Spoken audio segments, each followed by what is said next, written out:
Hello students, one of the labs this week is to figure out what your typing speed is. We're going to navigate to the assignment link, what's your typing speed? And then from here you're going to determine your current typing speed and accuracy as a point of reference. You will follow this link and take a 3-minute time test to give you an updated record of your speed and accuracy. You can take the test as many times as you'd like.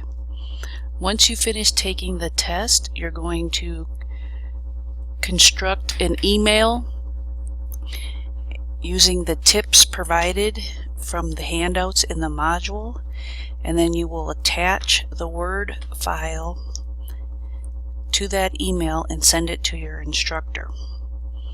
So I'm going to go ahead and open the typing test. Click on typing test, and you want to take a 3-minute test, and you'll start typing. So forth, there's an error. The clock will time down. You can reset the clock here, and then when you finish you'll get the results that are similar to this. I took this earlier. Then on your keyboard up in the upper right hand corner you're going to look for the print screen button. And then you will open Word. Once in Word, you're going to paste the print screen. Then with the image selected, the Format Picture tools will appear.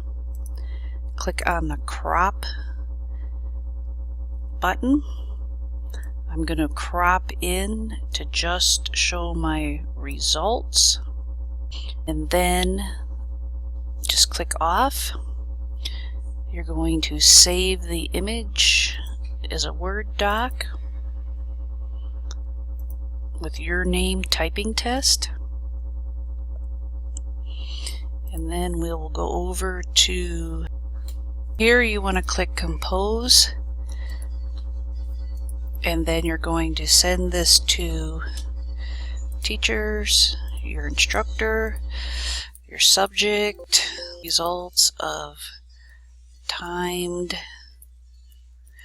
typing test, and then your name.